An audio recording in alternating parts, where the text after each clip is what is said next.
Bismillah ar-Rahman ar-Rahim. Excellencies, distinguished ladies and gentlemen.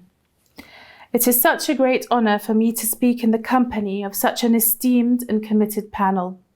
I know that we all share a belief in the unrivaled power of science to make our world a better and more equitable place. Science, technology, and innovation, teamed with political will and diplomatic ingenuity, provide the only possible formula for achieving the goals of Agenda 2030. As the pandemic continues to highlight and to exacerbate the systemic imbalances of our unequal world, it is difficult for much of our global population to contemplate the decade of action to 2030. News in the developed world speaks of rapid recoveries and the shallow indicators of stock market indices and job markets that simply do not reflect the reality of life for most people. Indeed, the Human Development Index has recorded a steep and unprecedented decline in 2020, the first in its 30-year history. In my region and elsewhere, national development plans and economic strategies, if they existed at all, have been stalled. The pandemic has revealed enormous failings, but has also given many of us hope in our ability to collaborate and to innovate for a better future. STI has never been more urgently needed to kickstart sustainable growth and to tackle rapidly escalating divisions. The fact is, we desperately need the scientific and technological framework, the hardware and the software to rejoin our path to the SDGs. We need it to create opportunities for innovation and to implement meaningful projects and, increasingly, to track and assess losses and gains. We must move swiftly beyond strategy to global enablement. That means connecting everyone as much as possible, so they have the means to contribute and to benefit. Everyone should have a voice in our journey to 2030, and all of our people deserve the tools, real and virtual, to play their part. The pandemic has shown very clearly that digital connectivity is central. It empowers everything from work and education to healthcare and social connection, and it is the key facilitator of open science and the functioning partnerships that are central to the attainment of the SDGs. We were not previously on course to achieving many of the SDGs, but in order to escalate our efforts and re-establish the correct trajectory, I believe that open science is essential. If properly implemented, it has the potential to be one of the greatest levelers in history. If not, then gaps will continue to widen at increasing rates. The mindset that open science in any capacity constitutes giving something away must be eradicated. Of course, we have to deal with IP and powerful lobby groups, but the fact is, open science can provide the means to embrace the innovative talent of all our global population. It is not a gift from the few to the many.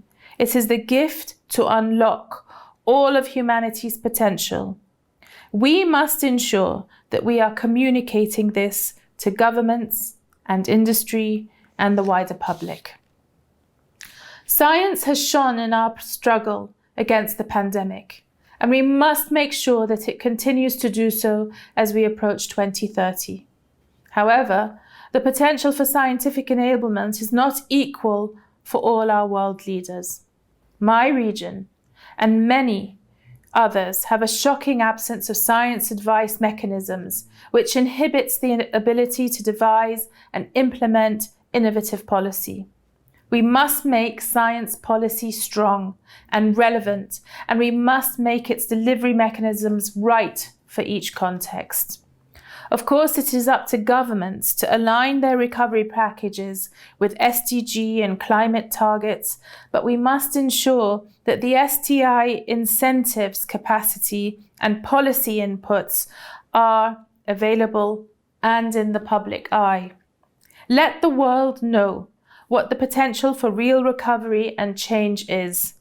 Communicate to the right stakeholders in the right way. There is no doubt that brokering international STI collaborations for the SDGs is a massive task. So incentives and other methods to encourage and persuade are essential. There will always be a political dimension to funding, but we must not let governments and electorates forget what we have gone through.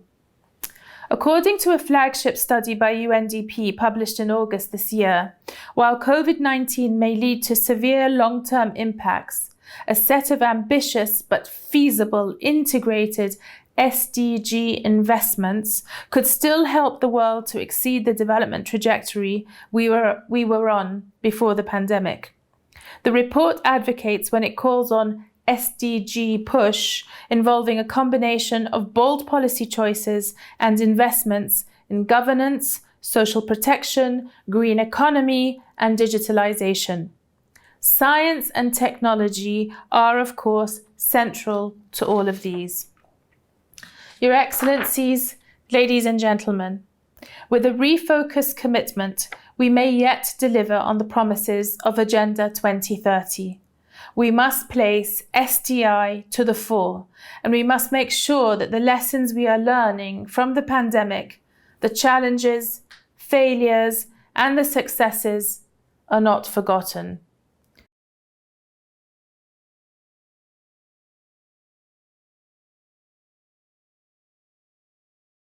Thank you very much from me to the United Nations Academic Impact for the opportunity to be part of today. I think it's a very important day for all of us. And it's really nice to be able to celebrate it with you and to be part of a really quite enriching discussion. And just a couple of words in introduction about CERN, which may not be necessarily known to everybody. So CERN is the world's largest laboratory for particle physics. What we do is we study the fundamental constituents of matter down to the level of the particles where they cannot be cut into smaller pieces. And we do that in order to understand how the universe has evolved and what it's composed of. And in order to do that, we push technologies. We develop particle accelerators where we can accelerate particles to just about the speed of light and bring them into collision. And from that, we try and understand what happened in the very first moments after the Big Bang and how the universe has evolved from then on. So very much fundamental research at the cutting edge. So of course you can legitimately ask, well, if you're trying to understand the fundamental constituents of matter and how that relates to the universe and its evolution over time, what does that really bring to the SDGs? And I think there are 4 key dimensions that I want to highlight in addition to the really, really good examples we've already heard. I think, first of all, I think there's no doubt that science generates knowledge. We've already heard how science generates knowledge that can be used in addressing challenges. So this is the application of the knowledge. But I think also importantly in that, and I think this is where we're a good example of that, we develop technologies that have a very significant impact on the world. We're really pushing, driving innovation by asking very complex scientific questions. We drive technology application, technology development that can have very significant applications in daily lives and have a great impact on society. And I'll just give you a couple of examples at the end. And I think in the dimension that we haven't touched on yet, and that's education, which I think is very important as well, because all of the scientific community, large infrastructures such as my own universities and others, provide educational opportunities and also inspiration for the next generation to get into subjects such as my own, which is physics, and also builds capacity and builds skills. And I'll give a couple of examples of that. And I think it's very important that we keep that in mind, that science is also a driver of education and educational opportunities, and that's a great equalizer in the world. And a 4th dimension that I think is very important when we talk about the SDGs is also the values of science and what that brings and what that can teach the rest of society. Values of sharing, of cooperation, of excellence, and of openness. because all of science is really driven by sharing across borders, across disciplines. And I think this is exactly what we need when we're talking about the SDGs. So across that, knowledge, technology, education, and values, I think science has a fantastic contribution to bring. And of course, coming from studying the fundamental constituents of matter, what is it that a lab such as CERN, for example, brings to the SDGs? And here I think it's interesting to look at the different dimensions in which we work, which is accelerators, it's detectors, and it's also computing. So we develop, for example, cutting edge technologies that can be used in cancer therapy, in cancer diagnostics, imaging, in the medical field. We provide educational opportunities. We, for example, have a very vibrant teacher program. We have programs for students from countries across the world. So we bring the high school level teachers to the lab, also through online means, in order to give them the latest tools that they can use then to generate also passion in their students. We work also, of course, in a very energy intensive sector of research. So we're working a lot on energy management and better energy management. So a lot of the technologies that we develop, whether it comes to cryogenics or vacuum technologies, these are actually technologies that can be applied in other sectors of society and help also with management of energy, which is one of the great challenges before us. So I think there is a very, very clear line even between fundamental research at the most fundamental level and then to the SDGs. I'll stop there. Oma. Thank you very much. I'm so impressed by all these wonderful examples of how science contributes to the SDGs. And in fact, we're in a race against time for smarter development. Now, we had this little globe running in order to meet the goals on the introductory screen. And the next question was, are we using science to build the future we want? And I want to get to the point that if we look at the 17 FDGs and also at the 169 sub-goals, not one of them actually features science. And as the subtitles, are we using science to build the future we want, shows, science in this sense is a means, an instrument for the SDGs. And as a consequence, it is not as much in the driver's seat as I think it should be in order to advance social development goals. The point is that we can suppose that overall results will be better if we have a stronger focus on these basic science inputs, and that is due to even the good results we witness now. They go back at least 20 years ago. You know, the Nobel Prize for the meteorology analysis and all this, that happened 20 years ago. The basic science for the COVID vaccinations started 20 years ago. So it's a matter of having a long breath and not, we are in danger of being so busy, of being quick enough that we forget to go really on the basis, you know.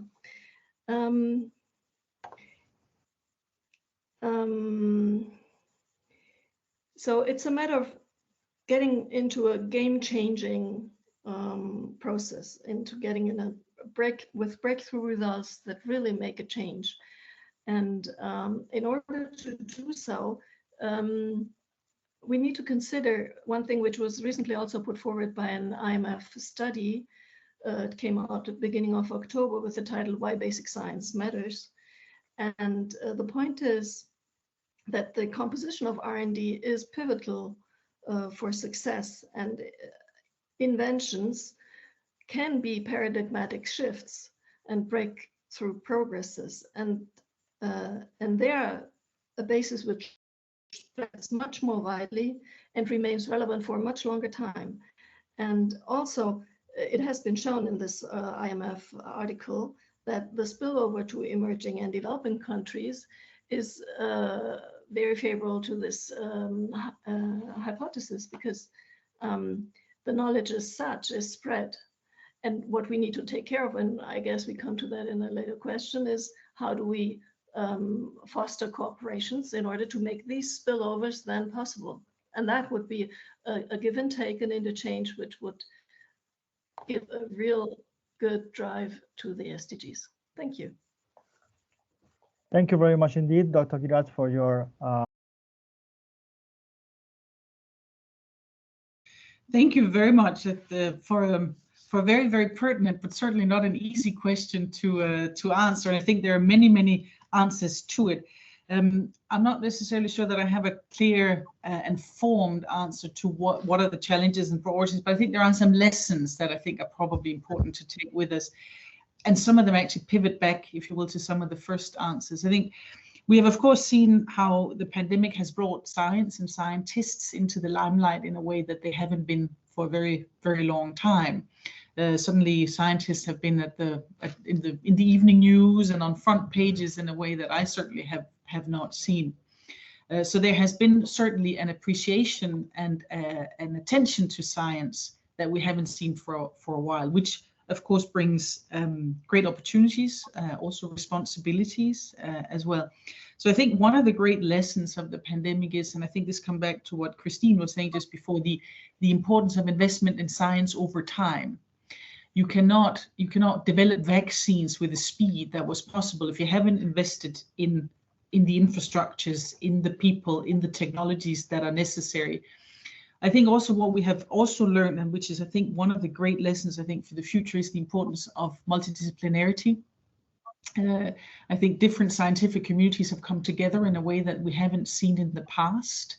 And I think that's very, very important, because I think particularly when we're talking about the SDGs, we cannot just, it's not one science that will lead, it's an ecosystem of science. And that ecosystem of science needs to be nourished over time. Fundamental research such as my own, and I very much, of course, relate to Christine's remarks about how the breakthroughs really come through fundamental research. This is where the paradigm shifts really occur.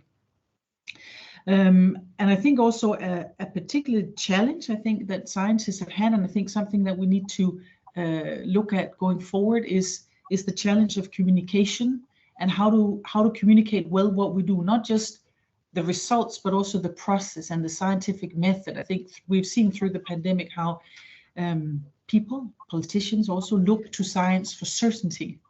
But of course, we know that the picture is much more nuanced and much more complex, and with evidence evolving all the time.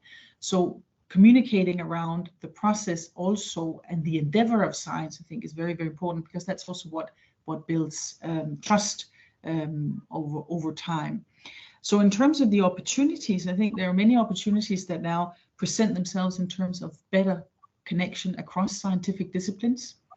And also in terms of prioritizing investment in science and different branches of science, and not seeing it as a zero-sum game, because all of these different disciplines really depend on each other. In terms of challenges, obviously, practical things like mobility, etc., have been a challenge for an infrastructure such as ours, which depends on the mobility of researchers to come and go.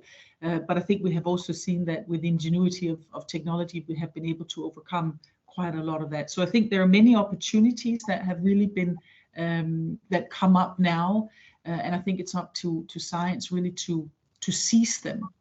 Above all, I think the pandemic, of course, has been a great game changer in many ways, but the great game changer is climate change. And I think at the end of the day, this is really where we will have to work together in a different way. And I think the lessons of the pandemic can help get us there. Yeah, so thanks so much. I appreciate, Charlotte, your comments, and I also appreciate the question. So we can think about this in two ways. How has the pandemic benefited science, and what have been the barriers scientists have faced that have been uncovered by the pandemic? In some cases, the same issues tend to fall in both of those categories. So you might see some overlap, but I'll start with the challenges, as your question did as well. So I'm a science educator, first and foremost, and COVID-19 caused disruptions to teaching science. So in the physics department at George Washington University, we integrate lecture and lab. We want students to investigate scientific phenomenon firsthand, and so do many science educators across the country. But the pandemic forced us to move from this hands-on investigation and study to relying solely on learning virtually. And there are limitations, of course, benefits, but also limitations. The second challenge is that scientists have been kept from working, of course, in their physical spaces. And at the Smithsonian, we have over 1,000 scientists, And many of them were either not able to access their physical scientific laboratory, and I use that in quotes, spaces, or they needed to work on site, which caused risks and challenges because the conditions during the pandemic meant that they needed to protect themselves and others, and also our animals, many of which at our National Zoo, there were several, of course, that caught COVID-19. So, this idea of not being able to work in our physical spaces was also a concern. The third challenge is really working virtually has caused us to work in new environments. We've had to embrace new tools like Teams, sharing new data with others, and this also meant a cost to scientists and researchers who rely on the foundations to provide funding for their scientific research. So there is a cost to technology, but there's also, of course, as we know, a barrier that is created when not everyone has the same access to that technology.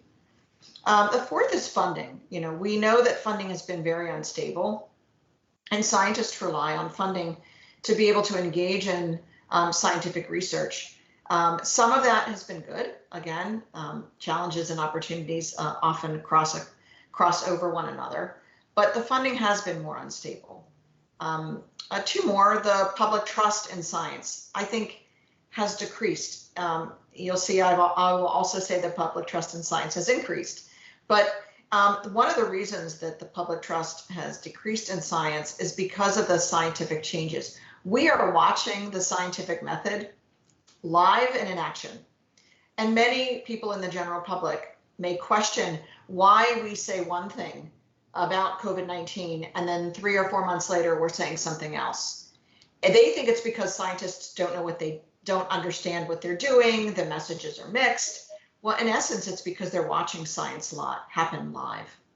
And so the more we can do as science educators to develop students' understanding of science, and as we heard earlier, the scientific method, the more we're able to address those challenges. And finally, and we've heard much of this morning, the cost of misinformation. We are not only facing a pandemic, we are facing an infodemic.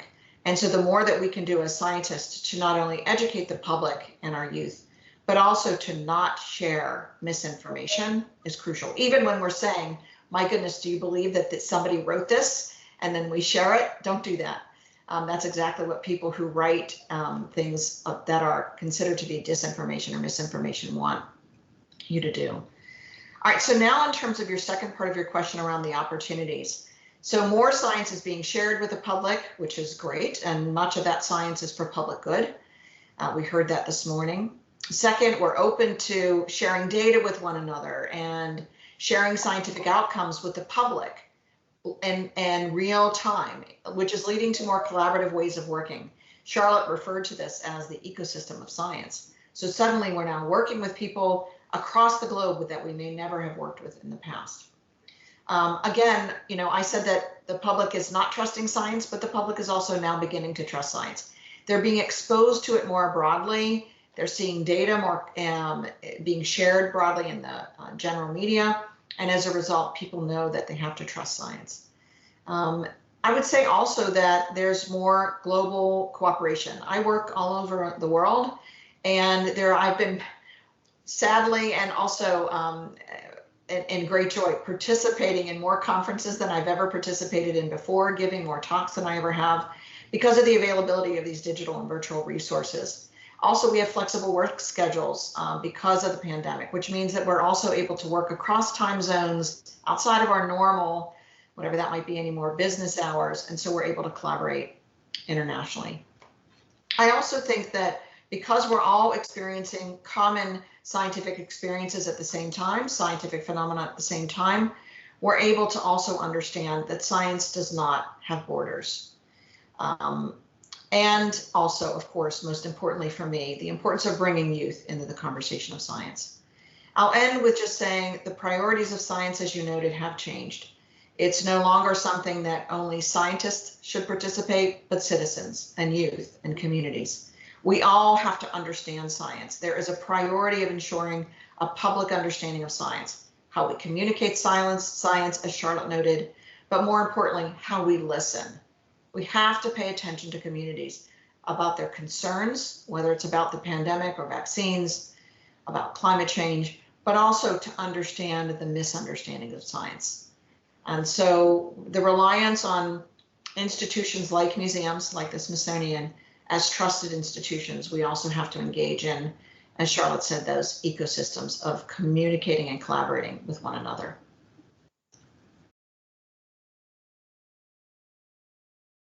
It's a pleasure to be here today, and I think I will take my starting point at the high-level political forum for sustainable development taking place in New York in 2019, when a youth delegate from the small island state of Federated States of Micronesia said with a fiery tone, "Science is not negotiable." Those were the words put from the fiery youth delegate, which became sort of a catch-all phrase during the HLPF in 2019. Later in the week, we had a side event organized by several United Nations missions, including Norway, Palau, Fiji, and the Caribbean states were with us as well. A more cautious addition to the notion that science is not negotiable was given there by veteran policymakers, namely, but it can be ignored. So I think we should be first and foremost prepared to realize that universities are quite formidable and well-organized developers, managers, and repositories of scientifically based knowledge. And one could say, indeed, SDG-relevant knowledge, SDG-relevant data across disciplines. And that knowledge is made reliable and universal by the global standards and methods of scientific practice. And as was commented on by a speaker just now, science does not have borders. Certainly, universities are also globally networked. So I would say that there is a role for the university networks of the world in actually contributing to that massive task ahead of us towards 2030. We have 193 countries, we have 169 targets, and we have 17 sustainable development goals. I think there is a great value in recognizing how universities shape the minds of large numbers of young people. Through norms and values that carry through to those young people's later employment in diverse sectors of society. We do not need to use the word, the concept of diversity of stakeholders in that regard. I think we would surely know that young people are diverse, so will their careers be. And young people who are endowed by the universities with the knowledge required to tackle a future towards 2030 can also be a formidable force.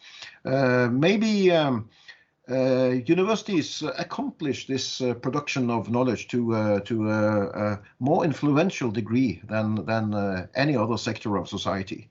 Perhaps the only way to attain those transformative means of social development in time to reach the goals by 2030 is through the mass impact of, shall we say, new forms of, and I hesitate to call them SDG-oriented education, but I would say scientifically based education that contributes to information and awareness of the many complex factors of sustainable development.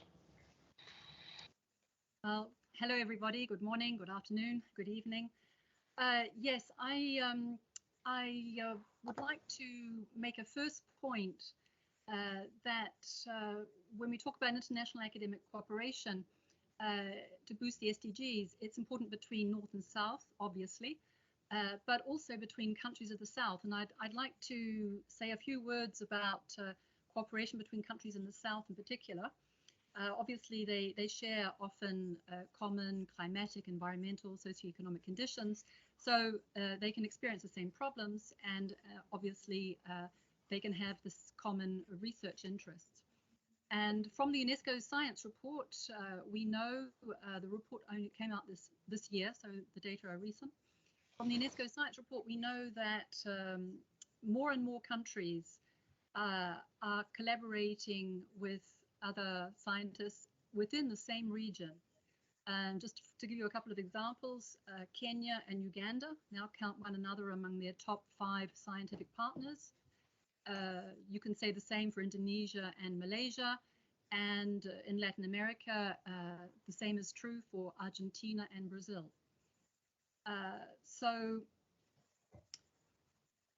Just give you one example maybe of how 2 countries in the South are collaborating for the SDGs.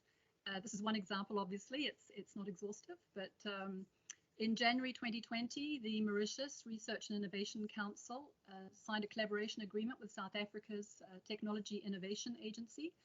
And together they released a joint call for research proposals focusing on real-world solutions in the following areas: the green and blue economies, green being obviously a reference to ecological development, sustainable development, green and blue economies, smart agriculture, manufacturing, and social innovation. So you asked, Omar, how relevant universities are or international collaboration involving universities is to boost the SDGs. Well, the simple answer is that universities are extremely relevant. In many developing countries, research is performed primarily by universities. Just to give you some figures too, from the UNESCO Science Report, between 2015 and 2019, the volume of publications produced by academics around the world increased by 21%. Now, to some extent, that was because there were more researchers. The number of researchers in full-time equivalents rose by almost 14%, but you can see that the volume of scientific output is growing faster than the growth in the researcher pool. So the fact that research is done in universities primarily in developing countries also makes networking obviously very important. It's an effective way to boost cooperation and progress towards the SDGs. In my presentation in a few minutes, or in half an hour or so, I shall be focusing on a study that we did for the UNESCO Science Report on publishing trends. We looked at how important, how much of a priority sustainability science was for 193 countries between 2011 and 2019. And we took specific broad research topics like climate-ready crops. So I'll say more about that later on because it's a study that needs visual aids. So just to give you a couple of examples of networking, in Asia, you have 30 universities that network. These universities are from countries that belong to the Association of Southeast Asian Nations. So that's Malaysia, Indonesia, Singapore, Vietnam, Thailand, Cambodia, etc. And then there's another example in Africa. There's a project that has been supported by the World Bank since 2014. This project has been developing centers of excellence in West Africa and more recently in East Africa to foster collaboration among African scientists. And many of these centers are focusing on problem solving in general and climate-related research in particular. One center in Cote d'Ivoire, for example, is specializing in climate change, biodiversity, and agriculture. And another in Ethiopia has a similar focus. So you can see that there is potential for these 2 centers to collaborate. Another project funded by Germany this time is working with the West African Economic Community to develop master's and PhD programs in climate science at universities in West Africa. And the program pulls the expertise from North and South because the academics from the West African universities and the academics from Germany undertake staff exchanges. So are these programs making an impact? The million-dollar question. It seems to be the case. Most low-income countries are situated in sub-Saharan Africa, and scientific output on climate-ready crops more than doubled between 2011 and 2019 to 11.4% of global output in low-income countries, most of which are in sub-Saharan Africa.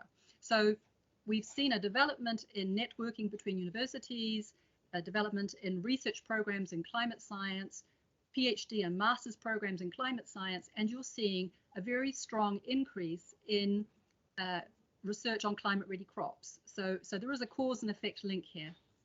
So perhaps I'll stop there. Thank you. Thank you.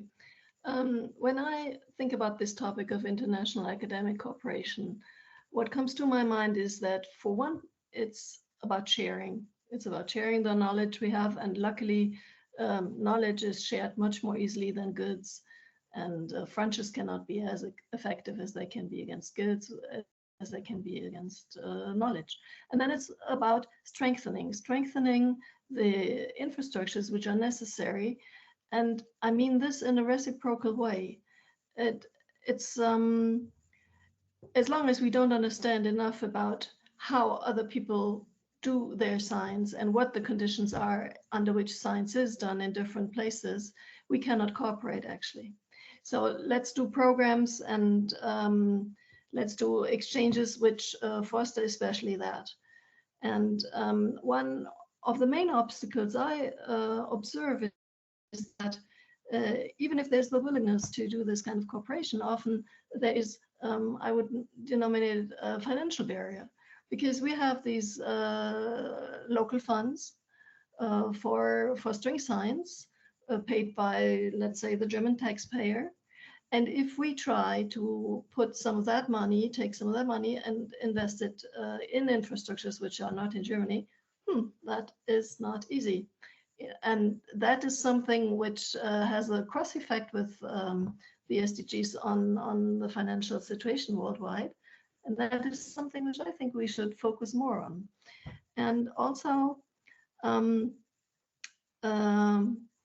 it is very important to have a vice versa relationship. It's not about identifying the best and sucking them up for their own system, but it's a matter of having a chance each other to get a taste of what the other science culture is. And so one instrument we have developed, the Max Planck study has developed for that purpose, is the so-called partner groups. And they are in, and we've had the chance to get that through with our financial partners. We can give funds in order to build up certain scientific entities in countries which are on the developing and emerging side. And they come to Germany for a while, our scientists go there for a while, and this is a very positive way in order to build up from the little seed to the grown tree a good scientific environment. Thank you. I think I can have my starting point in the observation that universities are globally networked. And in that, I mean in a truly global sense. But those global networks, at least at base from a research-based university with a broad portfolio, those networks are also curiosity-driven, more so than perhaps immediately mission-driven or SDG-driven or whatever they may be. I think the nature of university collaboration, and I can certainly take the Norwegian case to the forefront there. We are a small country at the far end of Europe, up in Scandinavia. Norwegian universities, well, there are not many of us. Norwegian universities have always, because there were very few of us before 1950 in terms of universities in Norway, right? So recent development. We have traditionally carried out so much of our research in direct collaboration with partners in so-called developing countries. There has also been a strong alliance, one could say, between Norwegian foreign policy and development cooperation and the networks of Norwegian universities, although those things are not necessarily linked in a mechanical way, but rather, again, in a curiosity-driven way. So the networks that universities represent and that have at base the assumption, at least, the ambition towards equal partnerships is the essence here.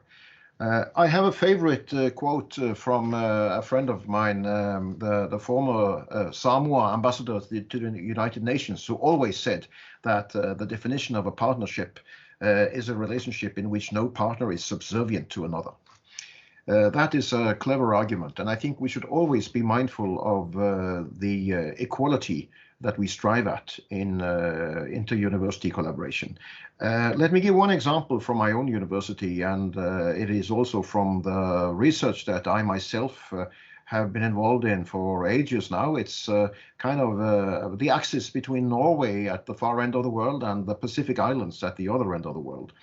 Where we have just established a large-scale joint PhD program involving the University of Bergen as a university that stands heavy on a portfolio of climate change studies and ocean studies, with the University of the South Pacific, which is a 12-member country university with its main campus in Fiji, also specializing in climate change and ocean studies at large. But it is not the kind of narrow definition we have of ocean and climate science. We say that this ranges from poetry to physics. And I'm mindful here of the fantastic drive given by UNESCO's Intergovernmental Oceanographic Commission, the UN Decade for Ocean Science for Sustainable Development. That is a model that can integrate universities across the world, that can lead to North-South collaboration, but also perhaps even more importantly to South-South collaboration. And I think those are the strengths that we have in the university sector. We have these long-term relationships, the partnerships, joint efforts, and they can be put to work towards any challenge posed by, again, those 169 targets and 17 goals across the 193 countries.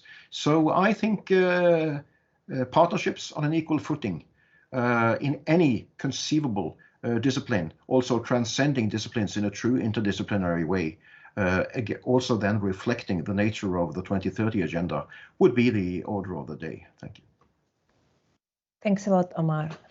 And just to add what has been said before, certainly we all know that SDGs require local context-specific knowledge, but at the same time, what we see, the reality is that in the Global South, there are much smaller participants in the SDGs production. And currently, the European countries and North America are the main producer of the SDGs-related research. And when it comes to IIC, we have initiated the research funding program called Leading Integrated Research for Agenda 2030.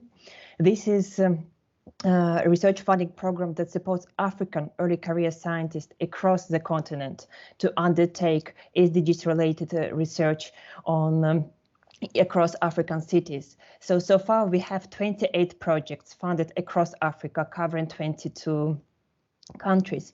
And these projects, they bring together both different disciplines in their collaboration, but also different non-academic stakeholders to make sure that they produce knowledge that is policy relevant and solution oriented. And it has been a really great experience. What we see, how out of early career scientists, we see these leaders coming out of these projects because they have faced those difficulties. They had to interact with non-academic stakeholders to deal with different power dynamics in this research collaboration. So it's really very promising to see the impact of this type of research funding. But at the same time, what we see, there are a number of difficulties that prevent early career scientists to move on, to continue undertaking transdisciplinary research. And one of the key difficulties that we see is that currently the way we fund our research is not appropriate. Often it's very short time.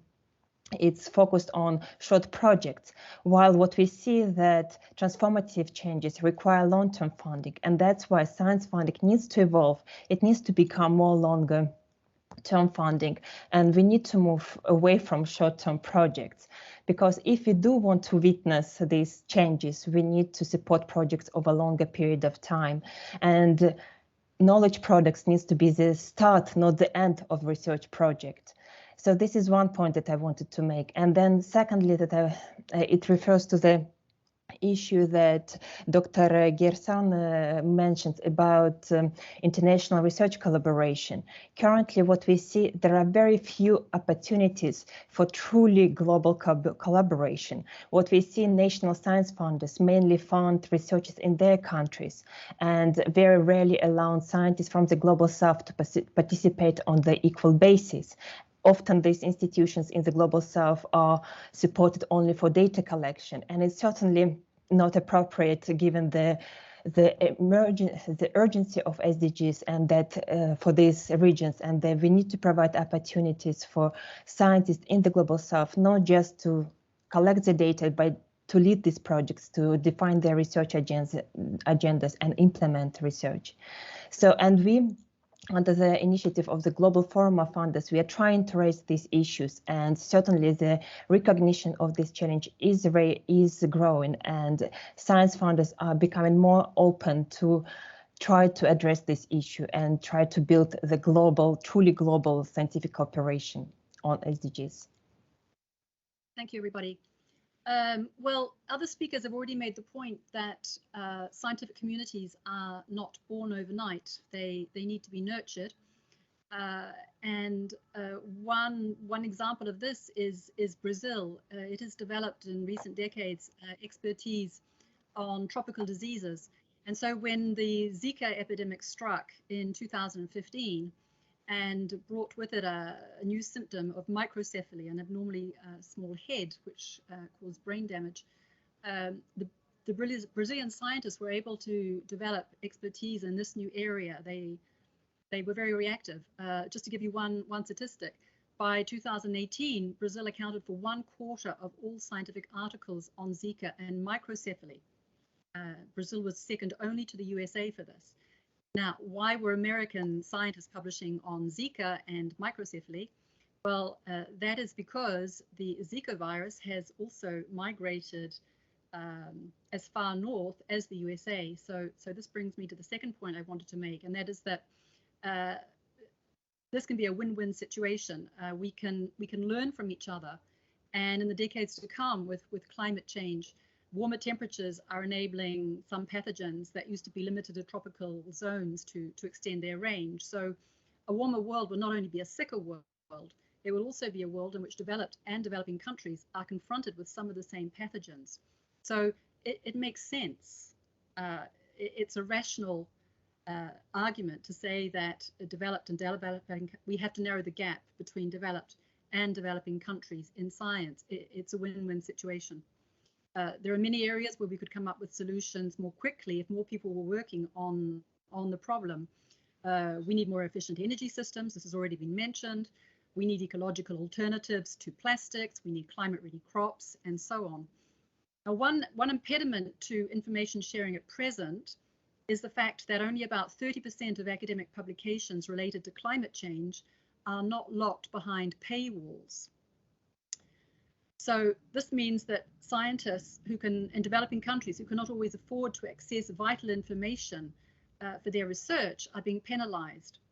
And this is perpetuating the knowledge gap between developed and developing countries. Now, this is why UNESCO's member states are preparing to adopt a recommendation on open science later this month. And this recommendation on open science should make it easier for scientists to share their information and data with one another. Another impediment to closing the knowledge gap is the fact that 4 out of 5 countries still spend less than 1% of their GDP on research and development. 4 out of 5. Now, most of these are developing countries, but there are some developed countries as well. There are about 6 countries in the European Union that spend less than 1% of their GDP on research.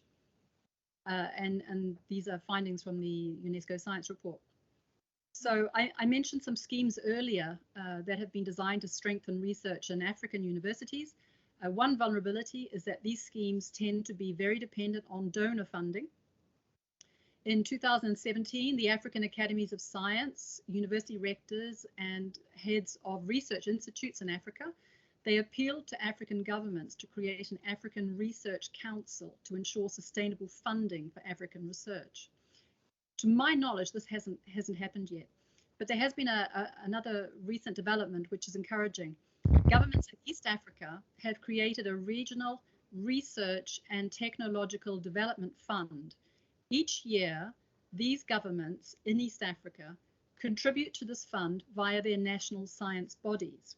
Now, this is a big step towards greater financial autonomy for research in East Africa, even though the fund still receives some support from donors, from the South African National Science Foundation, from DFID in the UK, and from Canada's IDRC.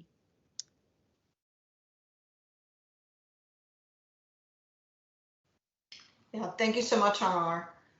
You know, as Charlotte noted earlier, science is a driver of education. And when I think about youth, I always think about education. So I would add, you know, science, technology, engineering, and math, or what the field calls STEM, education for sustainable development, is crucial. So sometimes the world emergencies like those that we've been hearing about, which Susan just mentioned, like COVID-19 or Zika or climate change and other similar global complex challenges, make us reconsider the role of youth. As a compendium of the world's most pernicious and damaging problems, the UN SDGs do provide, as we've heard, a unique opportunity to ground student learning and the role of youth in real-world pressing global issues. Now, the SDGs have opened the door to the development of learning opportunities for youth and the need for students to learn about the UN SDGs. Not just learn what they are, but also understand, as we've seen in the chat, the underlying scientific content of the SDGs, the practical skills that are embedded in solving these global complex issues, and the spirit of action taking. That is, you know, this is absolutely necessary for youth to engage in action taking in order for us to address the 2030 target. And this is why at the Smithsonian, we started the Smithsonian Science for Global Goals project in collaboration with the Inter-Academy Partnership, so 143 countries who have national academies of sciences, engineering, and medicine. And this project supports, as Omar noted, youth and future generations in promoting scientific innovation to foster sustainable development. Now, as I noted in the chat, the Smithsonian is working to make the connection between science and the SDGs implicit for youth through this Smithsonian Science for Global Goals project. We want students to see that science underlies those 169 sub-indicators, those 17 goals. And we are working to provide youth with community research guides to discover, understand, and act on the underlying science and social science of the SDGs. We believe that youth are empowered to take an active role and to contribute to their own local actions to have global impact. We see the word globalization. This is accomplished by developing science and engineering skills, scientific content knowledge, interdisciplinary, or as we heard from our other speakers, transdisciplinary thinking abilities, and of course, sustainability mindsets. And how do youth develop sustainability mindsets? These are those attitudes and habits of thinking that are absolutely needed to continue to engage with the SDGs and other global issues. So I'm going to end by saying transforming youth learning from a passive to an active endeavor is absolutely critically important in today's world, both at the university level and at the level of primary and secondary schools. The UN SDGs represent this global consensus on the world's most pressing issues, and realizing these ambitious goals will require concerted effort at all levels, including local action. And young people are invaluable components of this.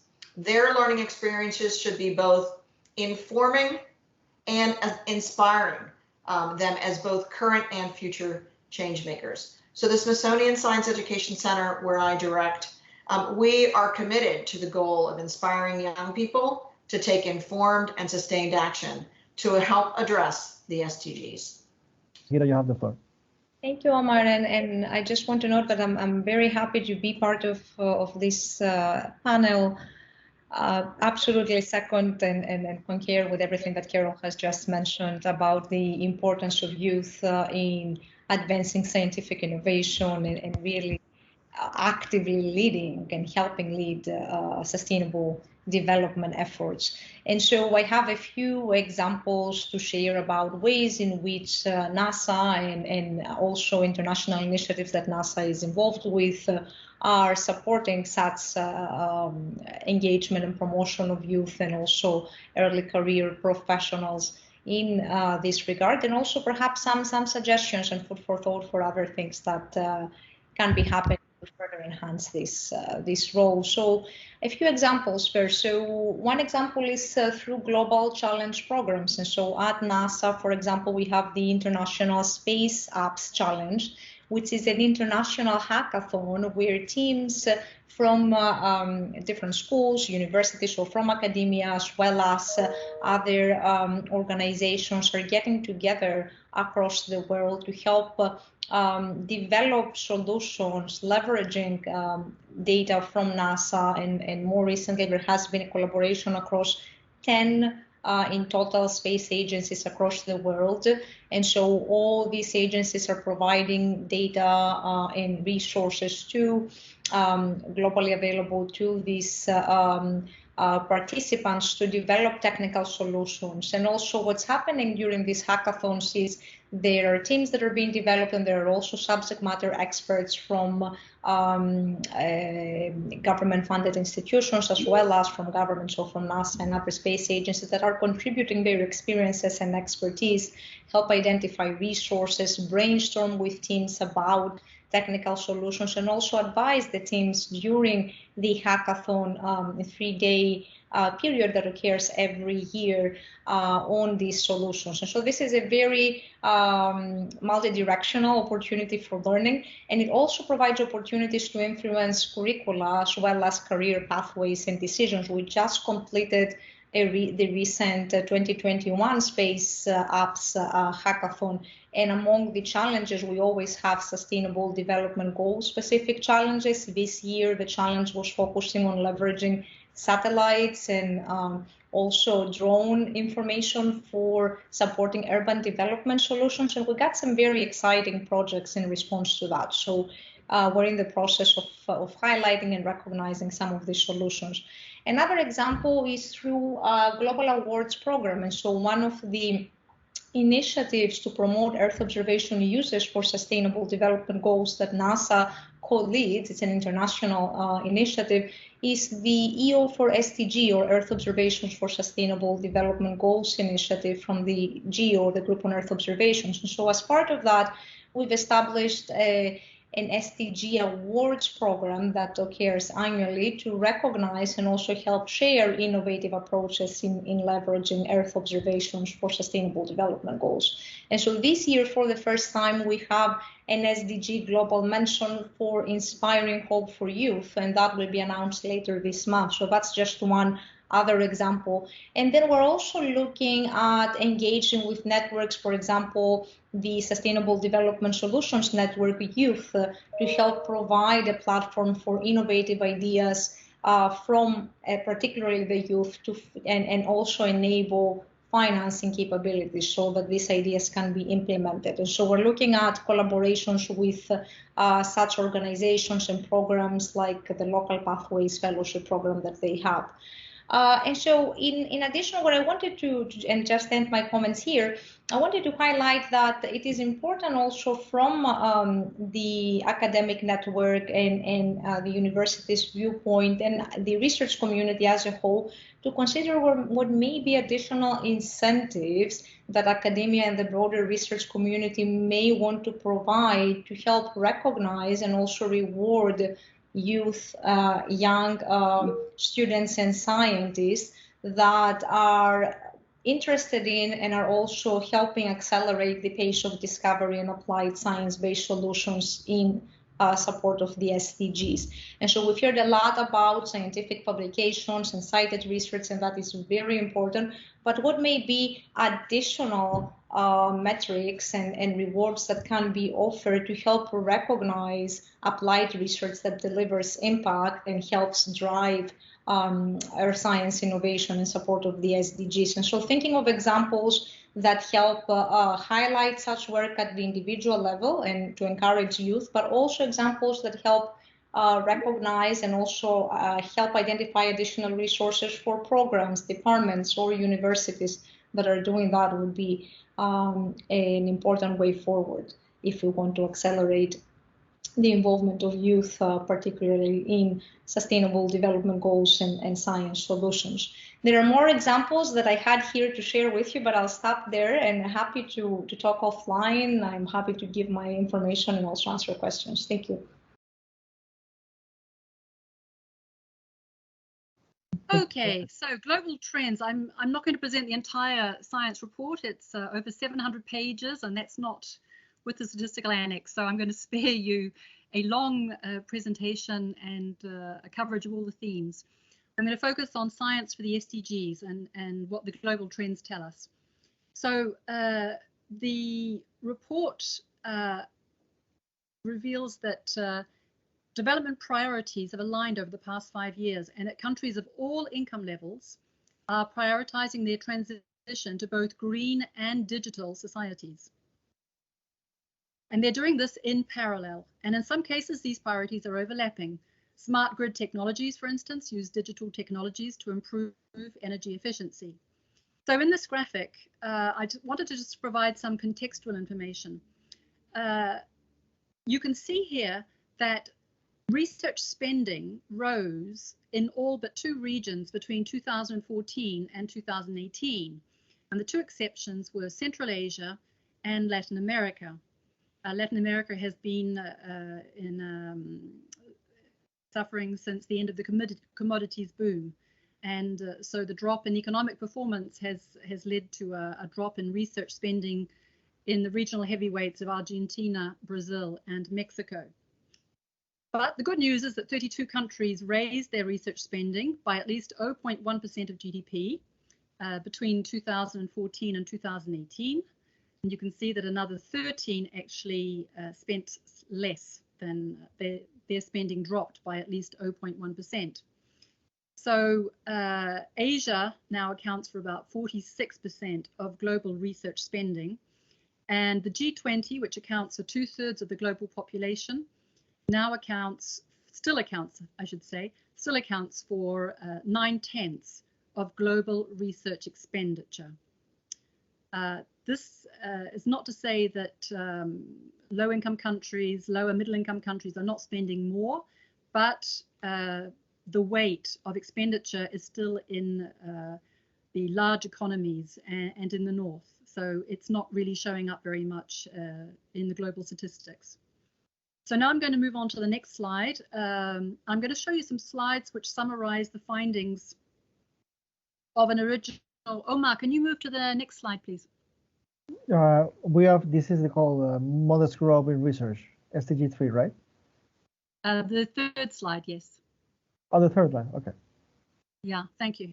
Okay. So I'm going to show you a series of slides which summarize just 3 or 4 topics from an original study by UNESCO of publishing trends for 56 broad research topics of relevance to the SDGs. One of these topics was new and re-emerging viruses that can affect humans. Omar, can you go to the next slide?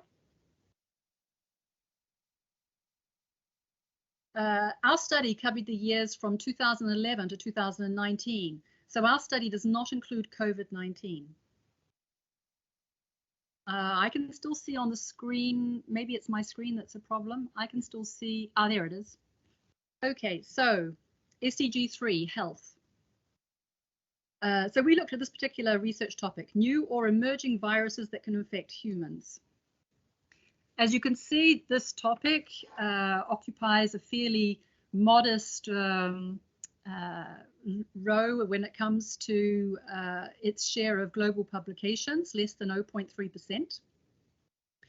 But we did see strong growth in countries affected by epidemics, viral epidemics. There was Zika in Brazil, and you can see that Brazil's output doubled here on the right-hand side. And we also saw a very strong surge in scientific publishing on this topic in Guinea, Sierra Leone, and Liberia. These three countries were, of course, affected by the Ebola virus in 2014, 2015. So one of the important messages is that worldwide, there were fewer than 7,500 scientific publications on emerging viruses that can infect humans in 2019. And 1/3 of these publications were produced in the USA alone. So this research field is dominated by high-income countries, but the strongest growth has been observed in countries which experienced epidemics over this period. So the message would be we need to focus more on prevention of these epidemics and to be more proactive with our research rather than waiting for an epidemic to happen before we act. So now I'm going to move to the next slide. We're going to examine a research topic in agriculture, climate-ready crops. And as I mentioned before, the low-income countries, most of which are in Africa, they more than doubled their global share of research output over this period. They are the blue color in the graph. So what are climate-ready crops? I'll just summarize briefly. These are crops that are tolerant of extreme heat. They're tolerant of saline soils. They can resist flooding. They can resist drought. So this is a very important topic for development, as food security is being threatened by climate change in many countries. So, I'm now going to move to the next slide, and we're going to look at research topics of relevance to SDG 7, sustainable energy. Now, these research topics are obviously not exhaustive. We made the choice of being selective. So in all these areas, the blue line that you can see is the percentage of articles on each topic produced by high-income countries in 2011. The orange line shows how the situation had evolved by 2019. You can see that the share of high-income countries has shrunk for every topic. Now, you might be a little bit surprised to see that radioactive waste management and nuclear fusion are also topics where high-income countries lost some of their dominance over this period. Well, that is mainly because Chinese scientists are publishing a lot more in these areas.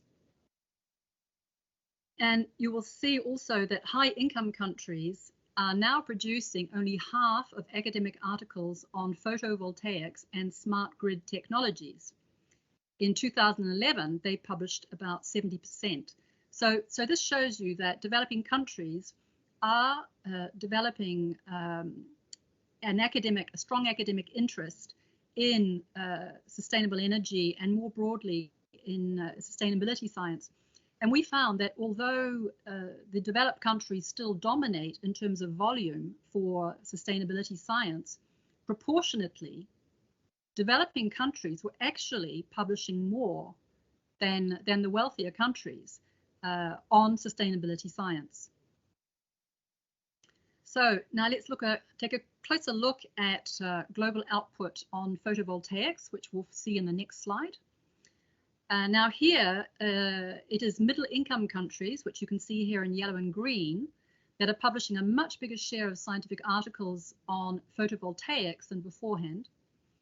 And you can see we've just given a couple of examples. Iraq and Morocco, they quadrupled their output on photovoltaics over this period.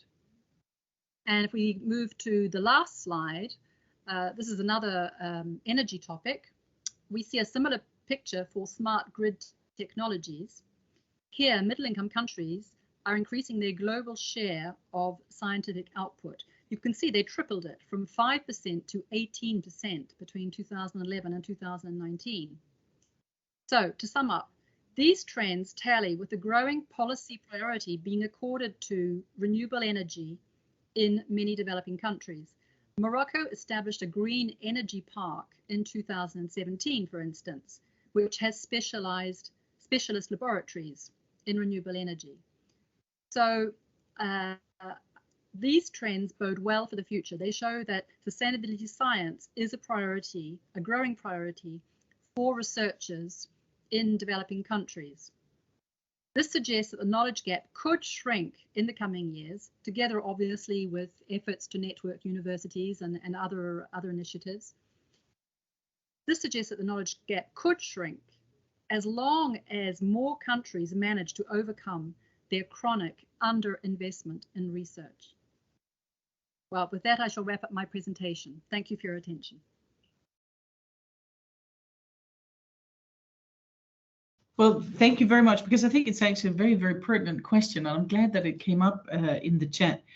So I think we've seen today, and I think all the panelists agree that there's a very clear link between science and the SDGs, whether it's fundamental or applied research. But I think it was also mentioned earlier that the documents themselves actually don't necessarily mention science in any great way. So to some extent, you have to dig out this link, and you have to dig a little bit deeper in order to understand the role of science. So much as I think it's well established in the sense that it's very clear, the argumentation is quite clear, I think it's not very well known. And I think there has also been a realization within the scientific community itself of these linkages. I certainly see a great progression in my own institution from when I arrived 5 years ago, and I came from the UN environment to the research environment, that the SDGs were simply not particularly well known as a policy framework. And I think the discourse around the SDGs and what they mean for the world and the partnerships that have been established, they have simply evolved.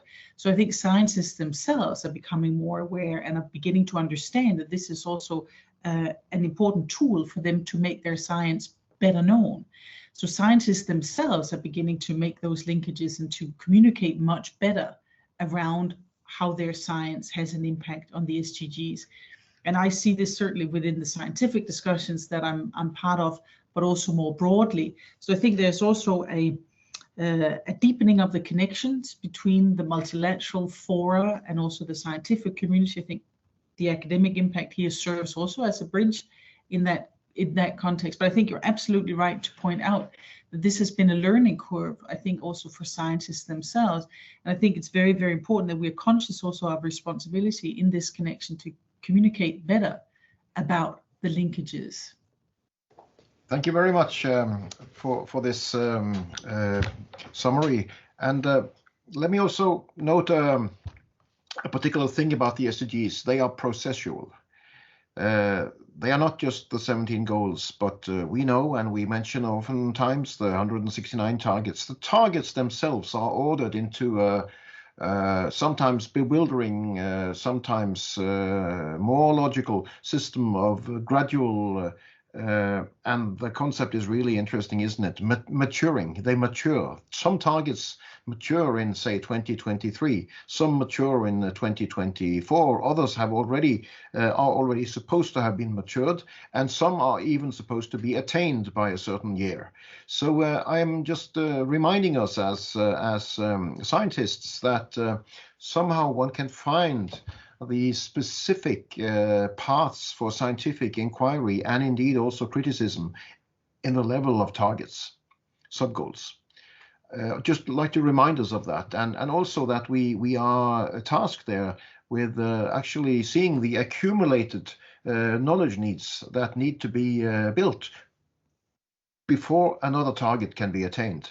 Right, so I'm not trying to play around with these concepts, but I'm just saying that let us always remember that the 2030 agenda was designed, of course, in a bewildering fashion as a consensus product involving 193 states, but it is also quite cleverly designed, at least some parts of it, in the way in which targets are ordered in a temporal sense, in a time, the sense of time, the years from 2020 to 2030. Just a reminder. Thank you. And just to complement what has already been said, I think there are a few areas or challenges that also justify perhaps or give an answer to why maybe science and science outputs have not been uptaken or put to use at the extent and scale that we see that there are opportunities to do when there is this enhanced value of science.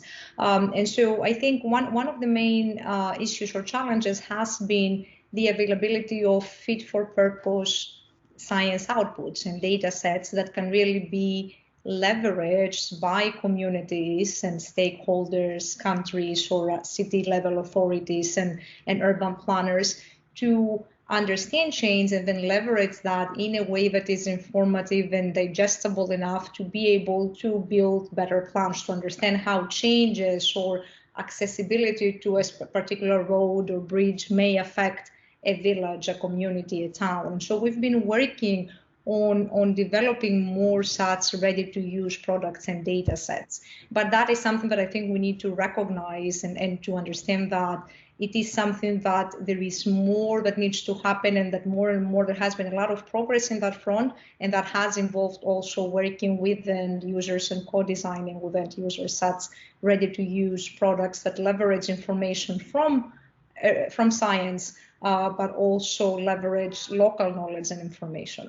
In addition, there is a need for, and has been a need for, more use case examples. So examples that showcase how science is applied and delivers impact on the ground.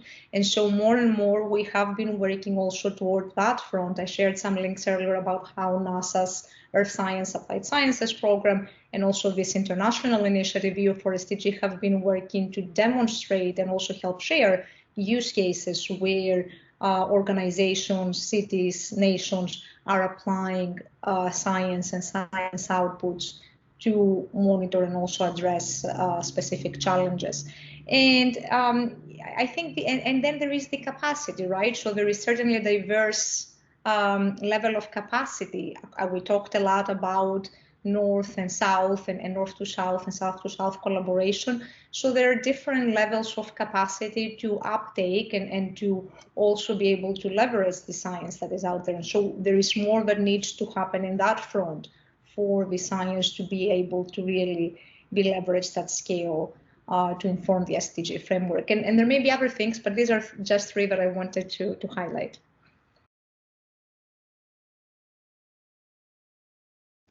Yes, absolutely. And I want to build on the previous comments. I do think it's the role of science educators and those who work with future science teachers at the university level to help science educators understand how they can embed the role of the SDGs into their science teaching. So in the past, we would teach students about science so that they would just absorb it as if it was a fact. And I think now we're recognizing that many youth are demanding that they not only understand science from a cognitive perspective, but that they can discover that science in their community and that they can use that science for social good to drive local action taking.